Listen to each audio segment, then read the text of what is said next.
Hello, everyone. This is Deb Helfrich, and I'm talking with my new best virtual friend, Ron Foster. We have had the best time in the comment sections. So this is Yes. our very first talk, and we're going to record it because I really am doing a series now that is totally about racial harmony. And it's called Hashtag Deeper with Deb. It's the first Yeah. official spinoff of my mentor's Better with Paul. So, Ron, Yes. lovely to meet you. So good to talk and meet. Yes. We're outside of the tribe. And I will point out, you know, I'm trying to do some production value. I'm learning from Paul, but we have the exact same curtains. Mine are just in green. So I mean, and this is kind of what I felt like. I'm like, I must know this guy. There's just something that we're meant to sort of. Same patterns. There really is. I mean, what did we decide that yesterday? It just comes up. You had a beautiful, gorgeous photo. Thank you for doing that. And really, they're sharing those photos and starting some conversations with people. Yes. Like, I think it really is such a service. And so I hope some of those ideas about, you know, make sure the hashtags and things like that. Yes. That was really, and you know, I used to put my hashtag on it, you know, on all the photos, as in my, you know, my handle, Ron Lewis Photos. Mm-hmm. But I like the fact that because everything I post has Ron Lewis Photos. Yeah. So if I just keep the Ron Foster shots, Yeah. that was really indicate these are my photos. So when people click on that, it's all photos. Then you're it's exactly it. And I'll tell you honestly. So you know, a few weeks ago when we were strangers, you know, it was kind of confusing the very first one. I saw the photo, but I didn't quite the name and I get it. It's probably your name is very common, so yes, you went with a common. middle name or something like that. But it just at the very first one I saw, I wasn't quite sure if you were sharing another colleague's work. I mean, I knew it was, but so that's that thing that, you know, I don't think anybody thinks as deeply as I do. It did make sense, and it's almost like also since it is Instagram, and having it as Ron Foster's shots, mm-hmm. I thought it was a really I you know, and the more I thought about it, I said, you know, it really makes sense to do that because almost like a hashtag and a second hashtag is like a watermark as well to the photo. This is the thing. So I've been doing it for years, and again, I didn't until we started conversating. I went back in my memory banks and I went, you know what? This is the very first thing that I said to Paul Carrick Brunson. Really? I went back in my connection request. So I saw one of his posts that was about, you know, offering value when you connect. And I was like, this guy is busy. I mean, he's famous. I'm like, I'll just mention to him about hashtags because back then, so this was 2017. It was like people were searching for like generic stuff. But yes. I'm like, it's a branding tool. Yes. So, you know, no, actually Thanksgiving weekend, because I said, enjoy your family over the long holiday weekend. Okay. We had like this 3 notes. Uh-huh.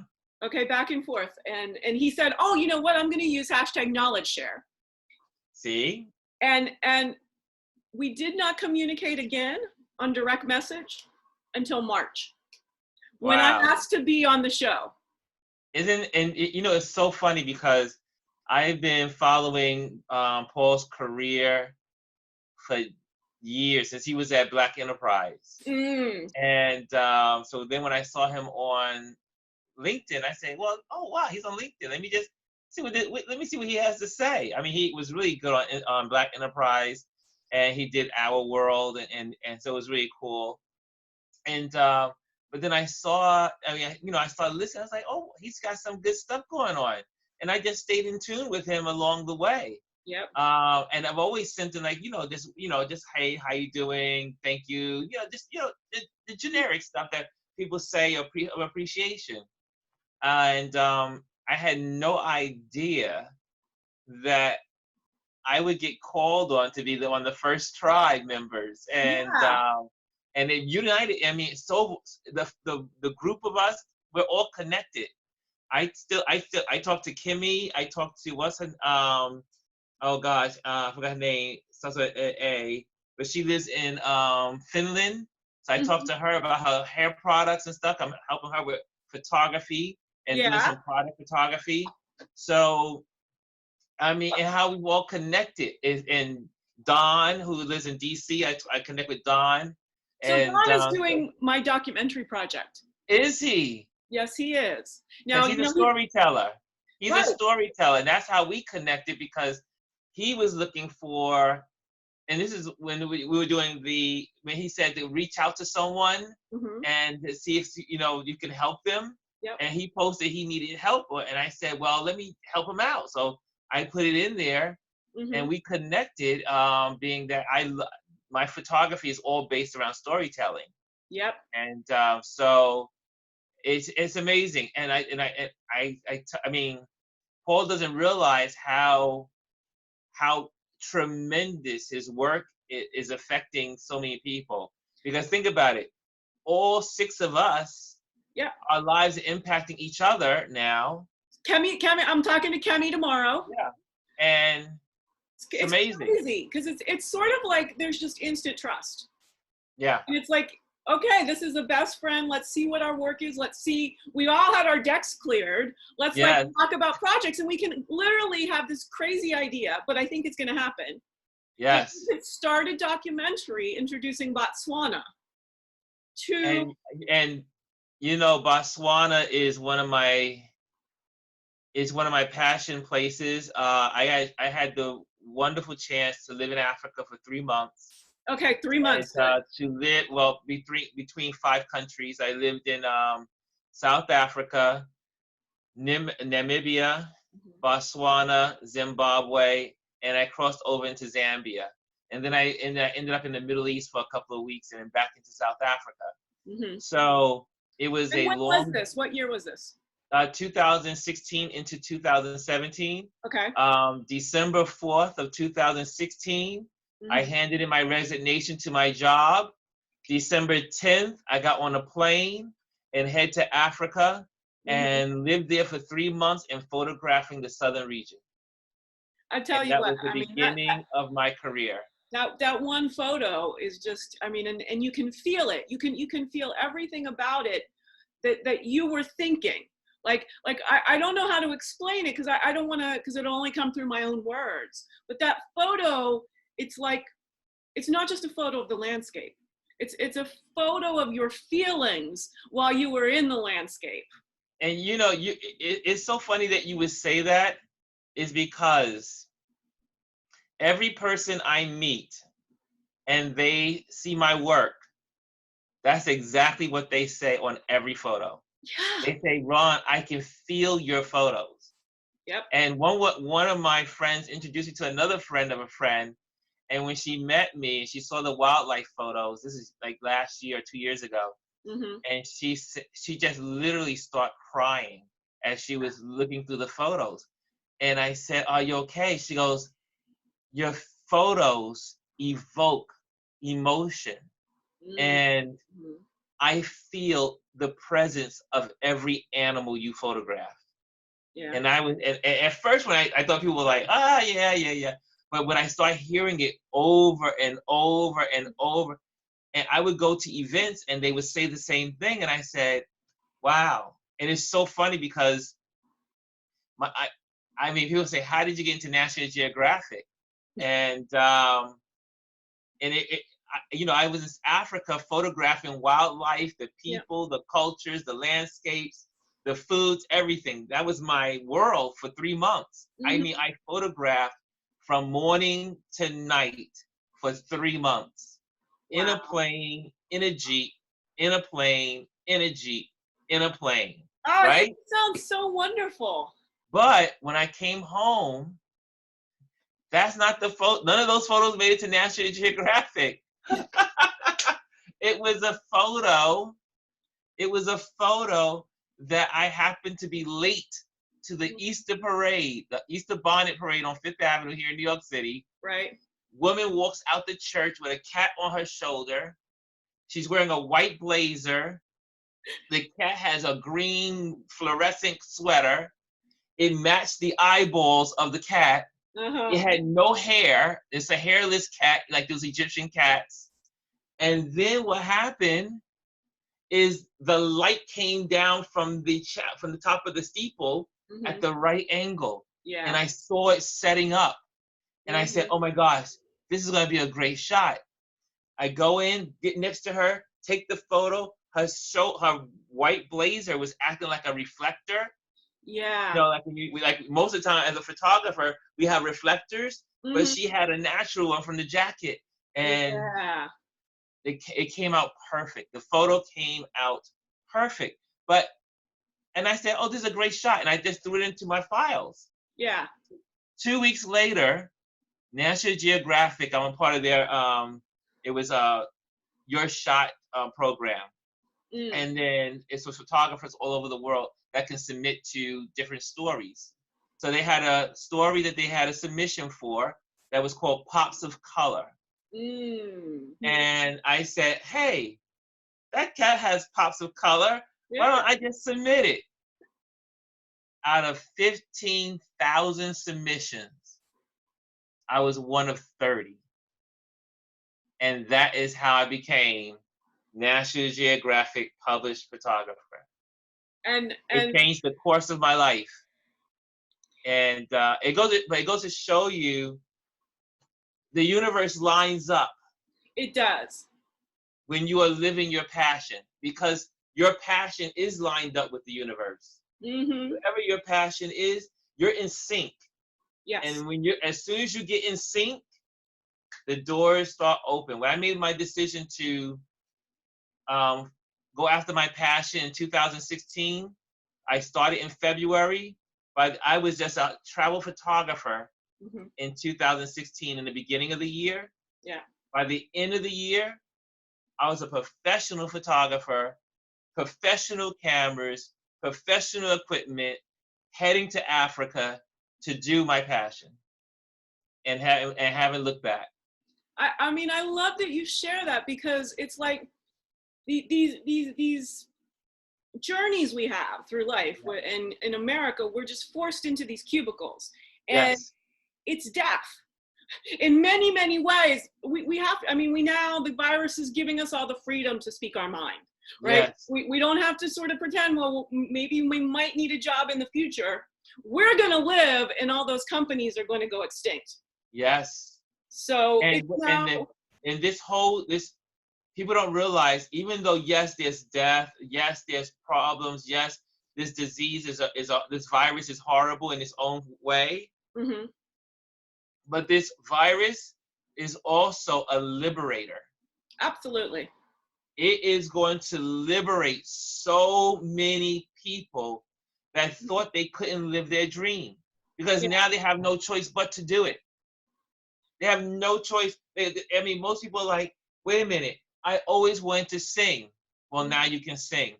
I always wanted to take pictures. Now I can take pictures. I always wanted to be a doctor. I can go now study and be a doctor because that job that they had is gone. It really is. It And really think is. about it, 30 million people. Oh, 30 million people. That will change the whole landscape of the workforce in America.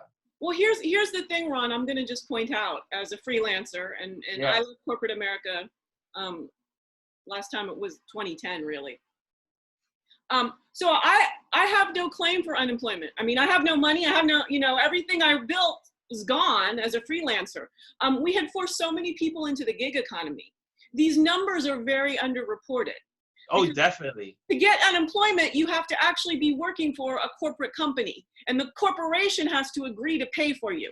It's Yes. not it's not that the government just sends you it. So I haven't got my $1,200. I'm falling through every crack, right? Oh, No, now I you just know what I I'm just got doing. mine. I just got mine yesterday, and I was like, hallelujah. Yeah. I mean, it's, again, I haven't spent a second on it except documenting it. So, in the future when people want to, because the president's committing genocide. Oh And, yes. I think all of us have to record these things and say, look, because I mean, this is like Nazi Germany. I mean, I have a German, last name. I had to think about this a lot. And Mm. you can't stay silent in these kinds of times. Well, the whole thing with this guy is that, and I mean, and not to go political, but this, I mean, what's right is right, what's wrong is Hi. Yeah, wrong. feel free. When you look at, there's some kind of depraved mindset of some kind, because think about everything that is good for humanity, he goes against. Exactly. The EPA, changing destroying legislation, reversing, being in the Climate Act. I mean, everything that was good for human beings. Right. It's like he's from another planet, and he It wants really humans to is. die. It is really as though the America I grew up in, right? I was But born yeah, in 1969. I don't have a problem saying this. I'm 51 years old. And God, 1964, baby. God, God damn him. Like Yeah. this is not how any of us were raised. We believe No. Americans don't tell each other to drink bleach. So I've already labeled that bleach gate.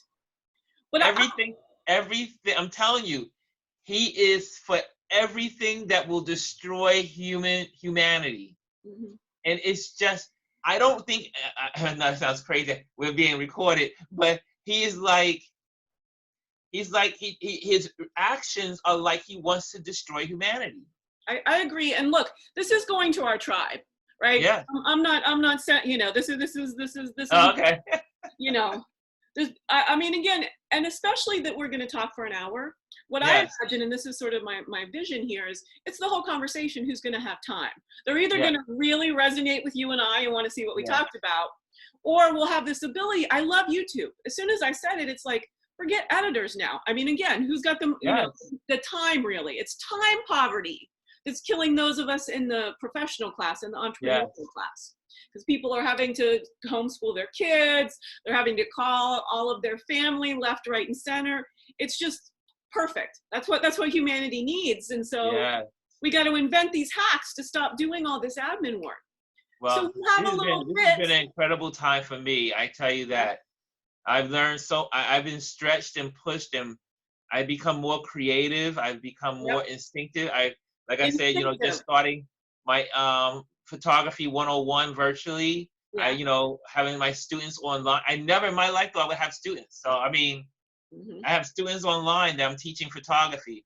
And then next week I'm teaching at Touro College here in the Northeast, Yeah. virtually, and sharing my wildlife and nature photography.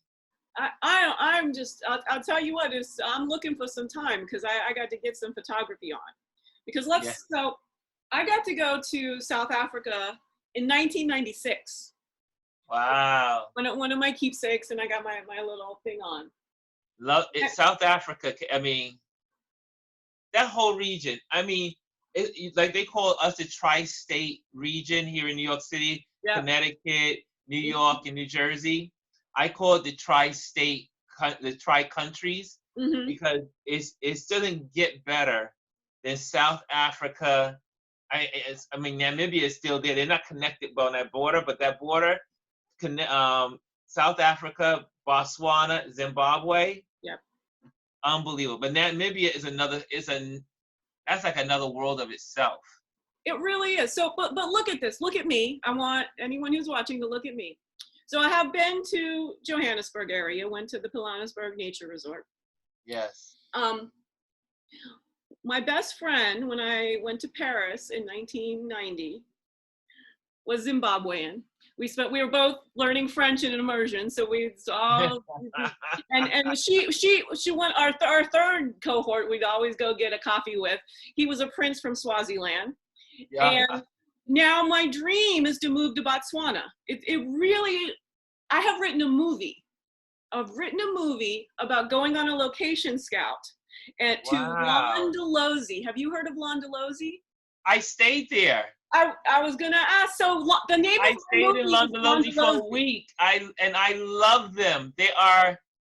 I had my wildlife photography I took when I was at Londolozi.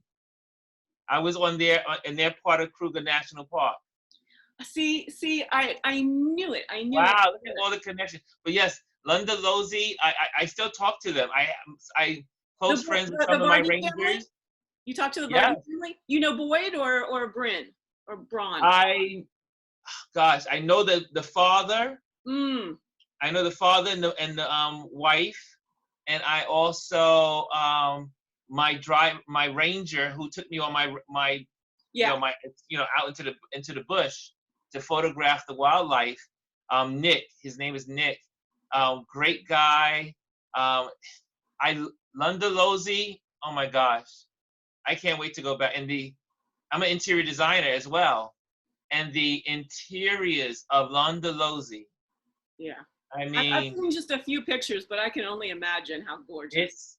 it makes when you go to a restoration hardware store, Hmm. you know now where they got their thoughts from, Right. because Right. Pottery Yeah. Barn, Restoration Hardware, they got their. I'm sure of it. They were inspired by the interiors of Africa Hmm. from these beautiful places, and most people think we're inspiring them. No, they are inspiring our design. Most assuredly. I mean,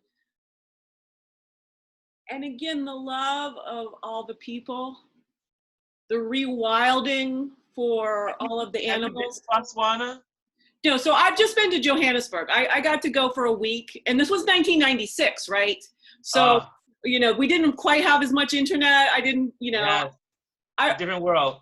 yeah. I mean, so I just said my actual housemate at the time, um, she was at Howard studying African studies, and she Yes, was running a conference or something. And for some reason, they put her in a big suite. I think it was because it had an office, and it was like one of the only rooms she could get with a fax machine, so she could do everything. yes. Like, come! I was like, I'm there. Here, this is what's going on my tombstone. Never fly to Africa via Asia. This was this was basically the end of July, 1996.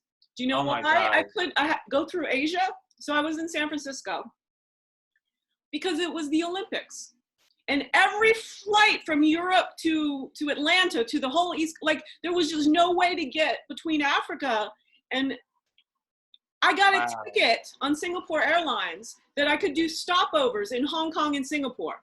Singapore Airlines, one of the best airlines. So it was this dream come true, but I honestly spent almost all my time in an airplane. Like Oh, 15 hours to Hong Kong, then to Singapore, then to Johannesburg. I mean, it's the wrong way round.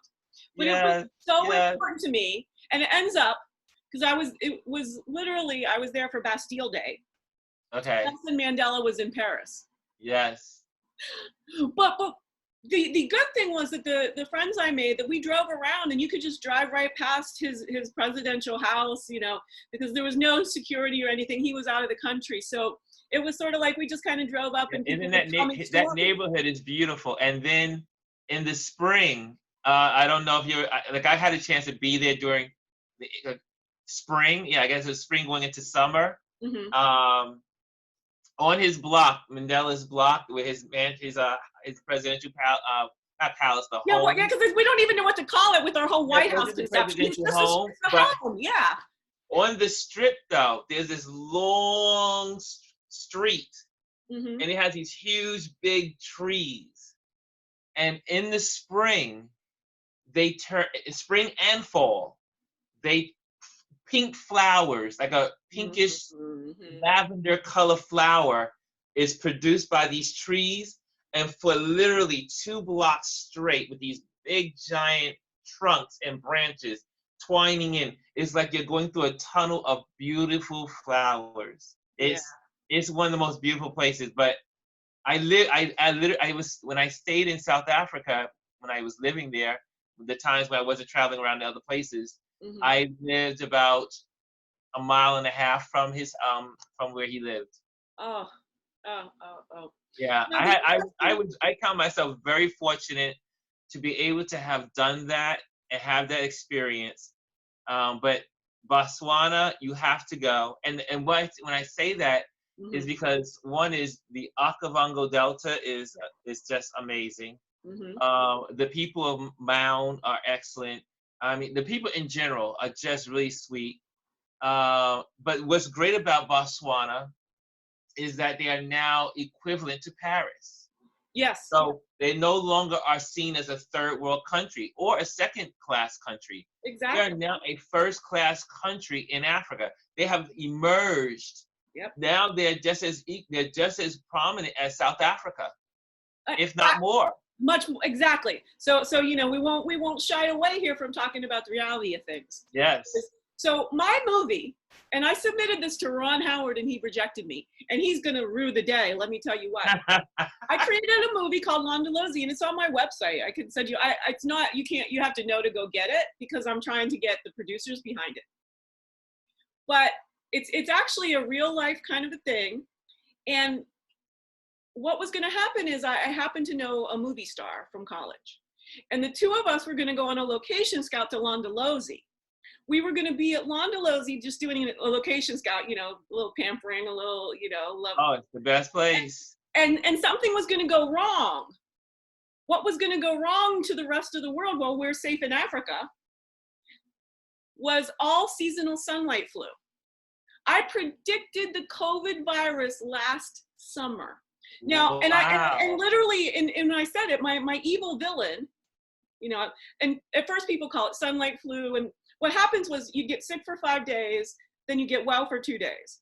Then you get sick for another 5 days and get well for 2 days. Then you get sick. So this is my fictional, you know. Right. I don't want anyone to die. So I'm just thinking, I just keep giving people the work week flu, right?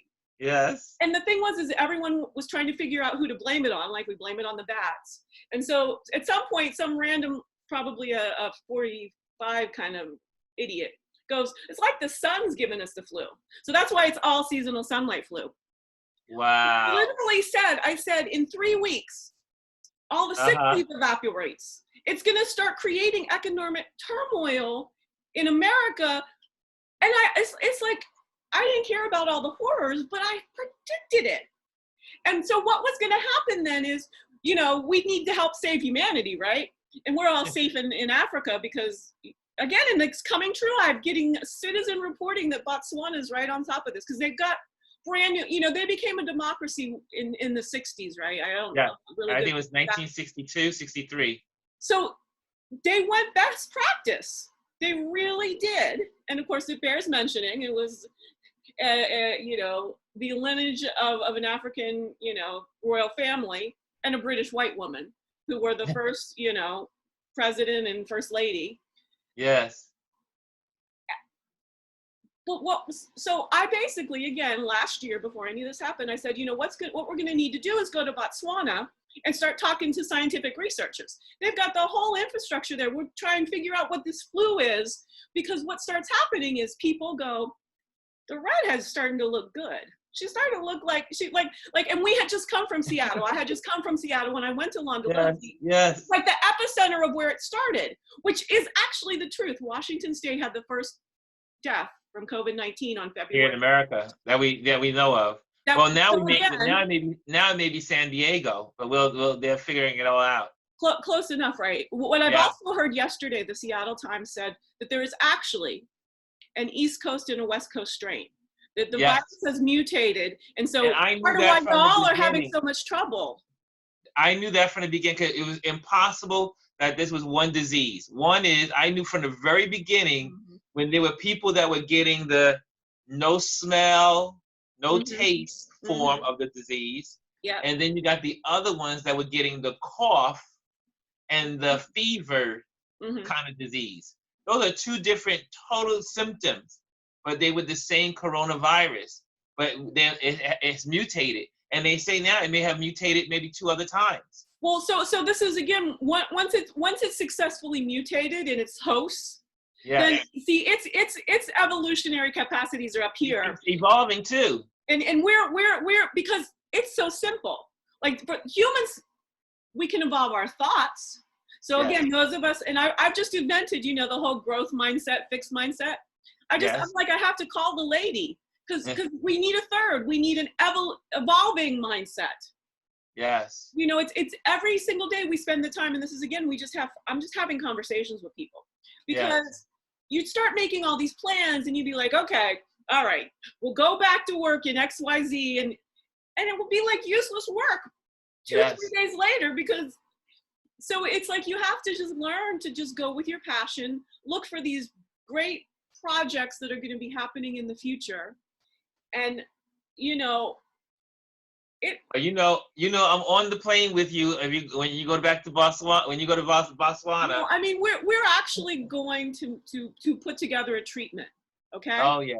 Let's go with the documentary first, because movies take forever, and Yes. we really need to approach Ms. Winfrey to get, because I mean there's a she's been to Londolozi, and the reason I know Londolozi is because of Martha Beck, who has had the column in O Magazine from the very beginning. So I learned about Londolozi through Martha Beck. Maybe my friends? My friend is Vivian Taylor. It's not hitting my head, but I've been meeting so many but she's people. From California. She used to live in California. They live on the East Coast now. But she has a travel agency. Oh. And she goes to Londolozi every year. Oh, well then you'll introduce me to your friend. Yeah, she goes there every year, and that's how we ended up there together. I went with her, she and her husband. They invited me. They said, "Have you ever gone? You're going to be in South Africa anyway. Have you been to safari before?" And I go, "I've never been to safari." Yeah. And she goes, "Well, we have one ticket. It has your name on it. You need to come." And I ended up going. Look at us making history here. So let me then I'll just bring in exhibit. I don't know how many exhibits we've had. Can you tell who this is? I know it's probably pretty small. I see you. Who's the gentleman? Pastor Jacob Greenleaf. Really? I went to college with Lamont Rucker. Wow. So the movie's actually about me and Lamont Rucker as college pals reuniting after like 25 years and going and doing a location scout. Like that's the meet cute. Well, let me tell you something. Botswana you couldn't get a better location. I know it. It's beautiful. Like Londolozi's in South Africa, but you don't have to be. I mean, you can create wherever you want. It's your documentary and it's your movie or whatever. Like you said, it's like the tri-state area. I mean, but it's truly a tri-state area. When you go further north, you'll see Botswana up here, and then right at the corner, right there, they bump each other. And Londolozi's right in South Africa, but it's probably about, I would say, 2 hours away from the Botswana border. Maybe 3 hours. Yeah, it's hard to tell distances. Because Africa is so big. So big. I mean, the actual Africa we see on our maps is not the actual size of Africa. It's so big.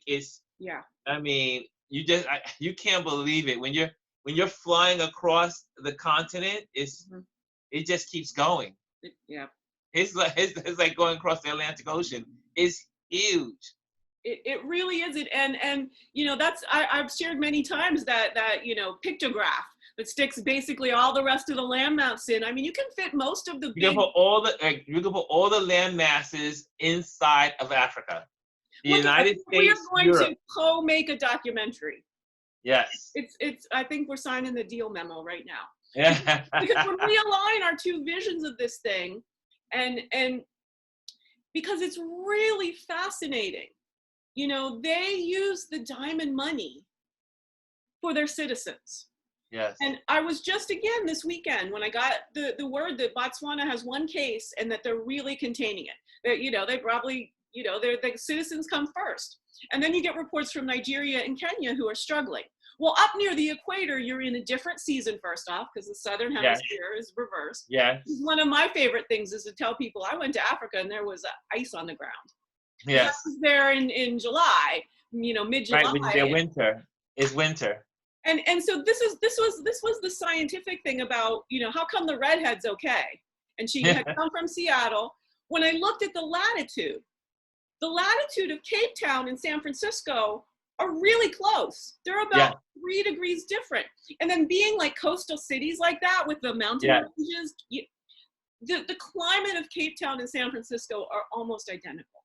And it is, it's very much the same in so many ways, especially when, like you look at those pictures of San Francisco, all the clouds in the harbor, but in Cape Town, you have the we call them the cloud falls, Mm-hmm. because the clouds build up on Table Mountain every day. Every morning is clear, then the clouds build up, and then they Mm-hmm. fall off like water off the mountain, and that's how the vegetation gets its water, and they're called cloud falls, and it Yeah. is the most spectacular thing. I went hiking one morning, and Mm-hmm. I had to get back to the beginning of the trail Yeah. because it gets so socked in with clouds, you can't see your hand in front of you. It's like scary. You're like, out of nowhere, you see these clouds are just coming in, and it really is like a bowl, and it fills the bowl up, Yep. and then next thing you know, it spills over like liquid oxygen, and it just Yeah. flows over the mountain. Let me tell you, I love South Africa. I love Botswana. I love Zimbabwe. I love Namibia. Those four countries, man, they're just gorgeous. So Absolutely gorgeous. And the there's people there's are amazing. there's a blog post on my website about elephants in Botswana. I mean, Oh, this is that's pure magic. that Pure Botswana is magic the that we have elephant so much in capital. common, right? Yeah, Botswana is the elephant capital. I took so many cool photos of elephants in Botswana. Mm-hmm. I'm gonna Yes. have to get some access to some of those. Yeah, you'll see. If you go on my Instagram feed, the Ron Lewis photos feed, you just scroll down and you'll see some of those elephant photos are from Botswana. See, it's interesting. I did a quick one. I don't spend that much time on Instagram. Ah, So I gotta put my okay. Go through, and yeah. you'll also see. I also stayed at a place called Jabalani, Mm. and Jabalani is a elephant orphanage, also Ah. in northern South Africa, Mm-hmm. northeast South Africa, and man, to live with elephants for several days, and just they're the most amazing creatures on earth. They are they're when a lot of people say they're human without their human attitude. Right. They're just so warm, and now they don't you're not allowed to ride the elephants, but I Mm-hmm. rode an elephant, Mm-hmm. and animal rights people get crazy when you say that, but people have been riding elephants for thousands of years. Yeah, they So have. I rode one, and you can hear the elephant communicating with the others. These low frequency volume kind of like mumbles or rumbles, and they're communicating to the other elephants in the herd. And then they say, I learned from my guide. He Mm-hmm. says those vibrations that they're humming go into the ground, and they can hear it. All the tribe is hearing all their conversations. It's.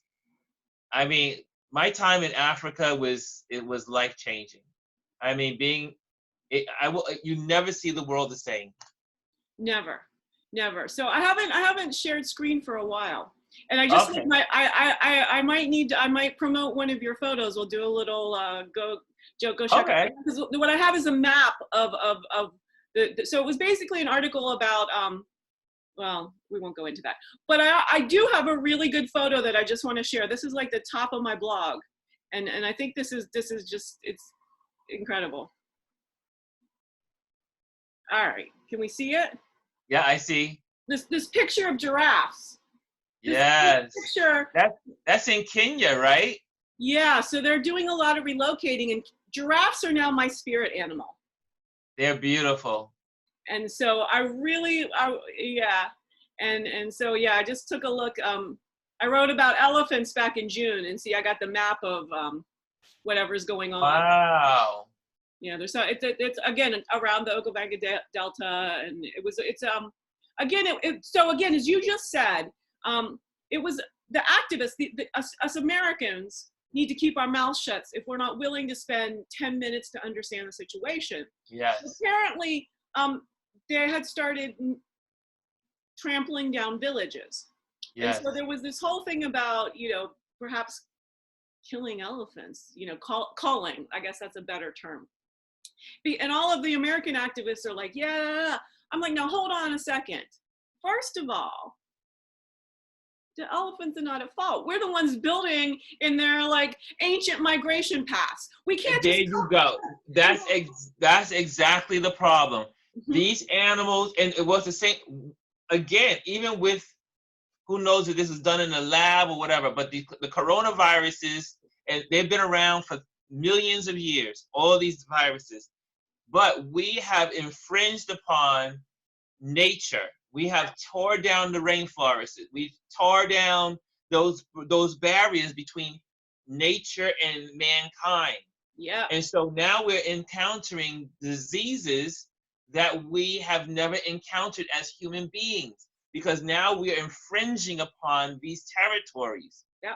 But like you said, a lot what's happening in Botswana, especially when you go out towards the Okavango Delta, Mm-hmm. There are certain migration paths that the elephants have been taking for millions of years. And now, because there's housing Yep. that they've developed on one of those pathways, the elephants had to learn to maneuver around that new formed town or city. Mm-hmm. So where else is the elephant going to go? If the elephant elephant has been passed down this information for thousands and thousands of years, this is your route. Because the matriarch, she's the database. Mm-hmm. So she carries all the information Exactly. for the herd to learn. And it's called epigenetic learning. So now Yes. we're getting really smart people. It's called epigenetic learning. Yes. And it is both sort of at the genetic level, right? Yes. Elephant after elephant. Yes. It's also, they have sensory capacities. So yes. even if you put a building right there and we think, well, there's a building, they can just go around. They're sensing the actual terrain. They're sensing for the water and the elevation.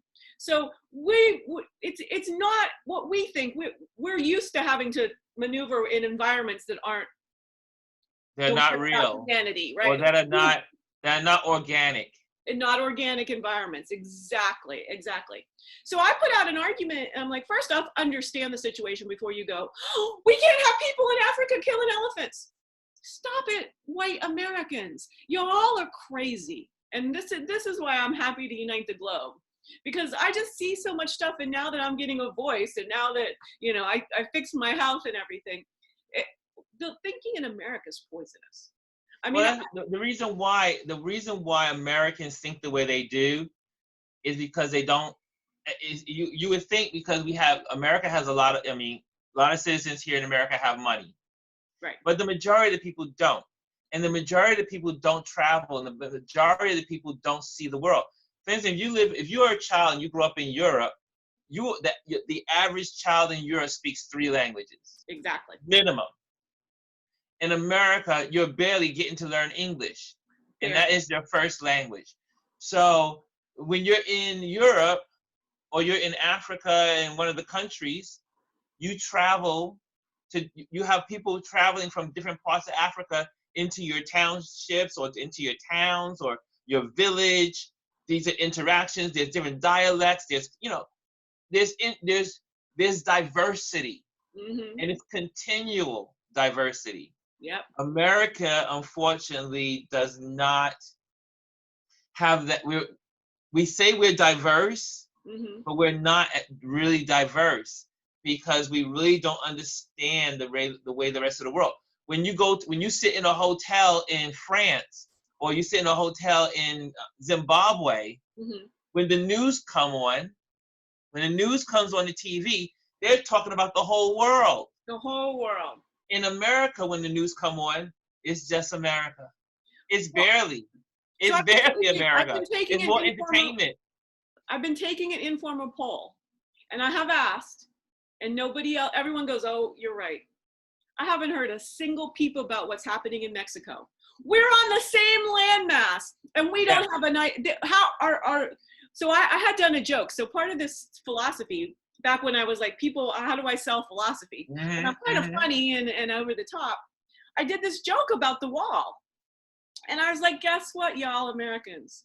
Not only are Mexicans going to build the wall, they'll pay for it to keep our crazy asses, toilet paper, gun stocking up asses like, out of build the wall. country. You can't build the wall fast enough to keep your craziness out of it. Yeah, I mean, that's why we're here to peep. They're like, shush, shush, shush. But it is incredible though, and this is I mean, I think every young person, one, should be required to go to some kind of job corps for at least 2 years of their life to understand and have people come from all over the country with all diverse backgrounds. Yeah. And that's part of the education program. And I do believe that all young people should have the opportunity to travel overseas because not just, I think once you can get the American population to see what we call the third world. I mean, I hate that word, the third world, because we got to come up with you. They're leaders in so many ways that we are the third world. I think it's reversed. I think we are the third world, and these guys, they have thousands of years of traditions. America and Western civilization is so young and fragile. People say America is a speck of sand in the course of history and time. It's like the hourglass. You got the hourglass. The rest of the world is the sand, the whole hourglass. And America is that little sand in the hourglass. That's part of it. So, yeah, I think we can learn so much from so many people that we think are less than, because they're not. Because I've learned so much from my tracker, who can see. I mean, we were in our Range Rover. My tracker could see a mile away or 2 miles away a leopard moving around in the tree, just walking. Yep. And he said, he says, there's a leopard over there. And we're all looking like, where? I mean, there's nothing but trees and bush and brush everywhere. He goes, there's a leopard on the other by the tree. He says, can't you see him? And we're all like, what? I can't see a thing. When we got to that tree, we drove over in the Range Rover, and there was the leopard in the tree, right there. Yep. So when you are in tune to your environment organically, like we were just saying, or like the elephants, human beings used to be connected to the environment organically also. And we've lost that. This is neuroscience. Yes. So, I mean, we can talk about it at the public level, but literally it's a sense. The humans have all these senses, and then you prune your neurons. So if all we ever do is look right here,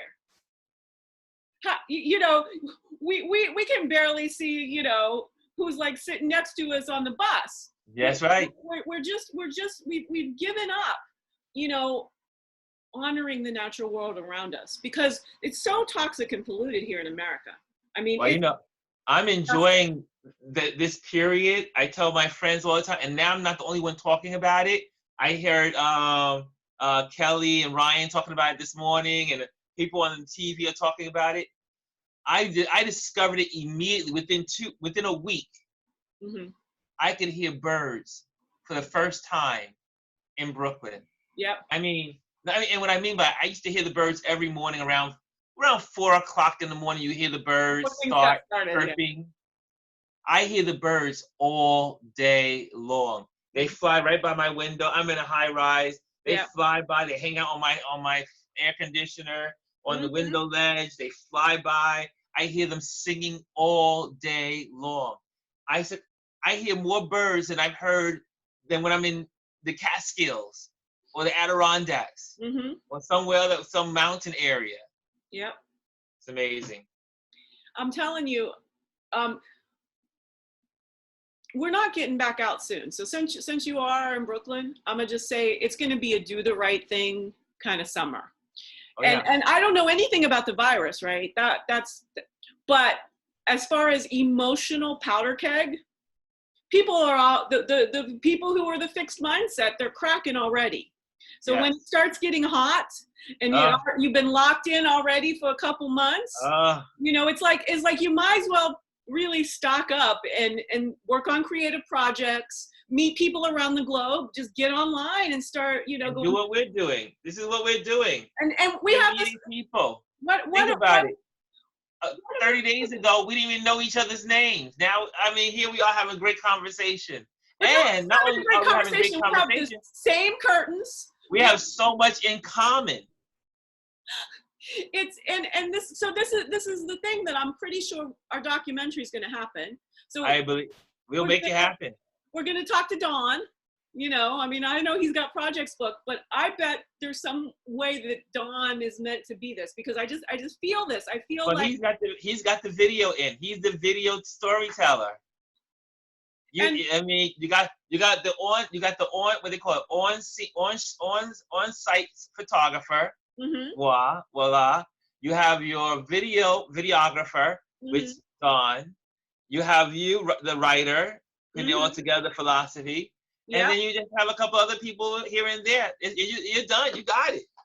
Well, because again, you know, I bring up Lamont not to talk about celebrities, but of course he got famous in Why Did I Get Married with Ms. Jill Scott, who Yes. did the #1 ladies detective agency series in Botswana. So it's a practical producer level thing that I'm like, well, Jill Scott is going to want to go back. And what happens as a producer if I sign Jill Scott and Lamont Rucker on a new film in different roles? The audience is there, you know. I can get anybody to start piling the money in, and I'm just saying, my college pal, holler. Anything possible. Anything. Look, I no one could have told me 5 years ago that I'll be a professional photographer, National Geographic published, teaching people photography, and spent 3 years in Africa, 3 months in Africa. It's magnificent. I mean, life can be delightful. Life is unbelievable. I tell people, don't give up on life. Yep. You just can't. You just can't. As long as you have breath, there's hope. But you know, the interesting thing, and this is where I'll make my own plug, it's poor mental fitness. Our education system, our culture, baked into the Constitution, is ignorance. Yes. So I mean, yes. Again, how do you say all men are equal, but you don't mean women, and you don't mean people whose skin are— how crazy is that? Right, there's all these buts. But you've said all, and yet in your mind you're only going. From the very beginning, it was a but. Yeah. It was but not you. It was so poorly of all you rest of y'all. Like 80, 89% of y'all that you'll never even know we're not even including you. I mean, that's how poorly they thought about people, that they didn't have to realize. They felt is anything different today? Yes, women have freedom. Yes, people of color have freedom. Yes, we have freedom. But still, the wealth is still the wealth of the world. The wealth of the country is in what? 1% of the population. 8 men have 50% of the concept of money. The rest of the globe, 7.8 billion people, got the other 50%. Now, none of these men are evil. Like, they're not Dr. Evil. They played the game of corporate. They played it right so well that the rules were stacked. I mean, we have to see that. We have to see that. So let me tell you the whole point of Londolozi, the movie. It's to demonstrate racial harmony, to give people, because the legislation doesn't work. We done done that since 1865. I mean, I appreciate what all of the activists are doing, but I'm really I'm going to be Einstein and say that's insanity. We got laws, they're not doing anything. People need to see this. They need to see that it is perfectly okay for 2 random strangers who just don't happen to have the same skin color. Look, my best friend who I told you, Vivian, my friend Vivian, we were at a fundraiser for a wildlife gentleman named, hold on a second. Yep.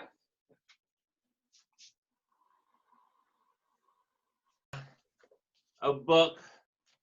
This is a big coffee table book, David Yeah. Yarrow. Now, David Yarrow is one of my inspirations. Uh-huh. He's the top wildlife photographer in the world, Mm-hmm. and his work goes for like $1 million, 100,000 here, 500,000 there. Yep. But he raises a lot of money for wildlife, Hmm. and all Look at his that. work is in black and white, and right. Yeah. So, you see this book right here? Mm-hmm. I met my friend at the David Yarrow Wildlife Fundraiser. Even though you spend a lot of money for his work, it is also partly given to wildlife, Mm-hmm. for funds. Anyway, we met each other. The first night we met each other, we were friends for life. She sounds like you. I mean, you and her have the same personality type. Uh-huh. I'll have to connect you with Vivian. Please. The connection, it was like we were brother and sisters. She's white, I'm black, and when we meet, she says, Ron, you have to come to South Africa. She was the reason why I ended up in South Africa the first time. But our relationship was so strong that for my birthday, now this book is a pre-price. Uh-huh. He bought me this beautiful book.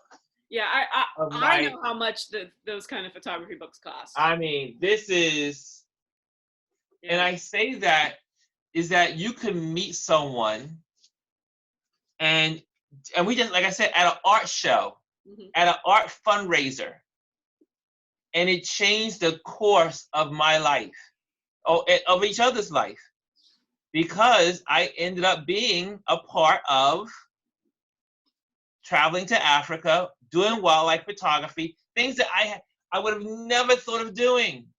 I mean, I thought of it as like when I go to the galleries and see it, but to actually do it, man. But so the universe is amazing. So let's do another share. So this is my best friend from college. The painter of this painting is Troy Johnson, my best friend from college, and I have my book. It's complete. It's nothing but this is all of his artwork.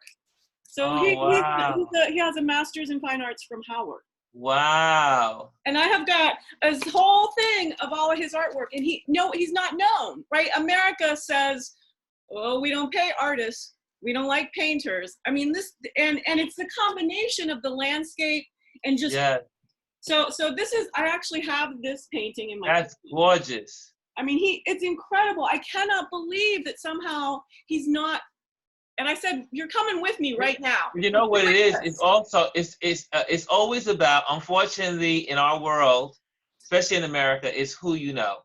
Mm-hmm. It's definitely having the right PR person.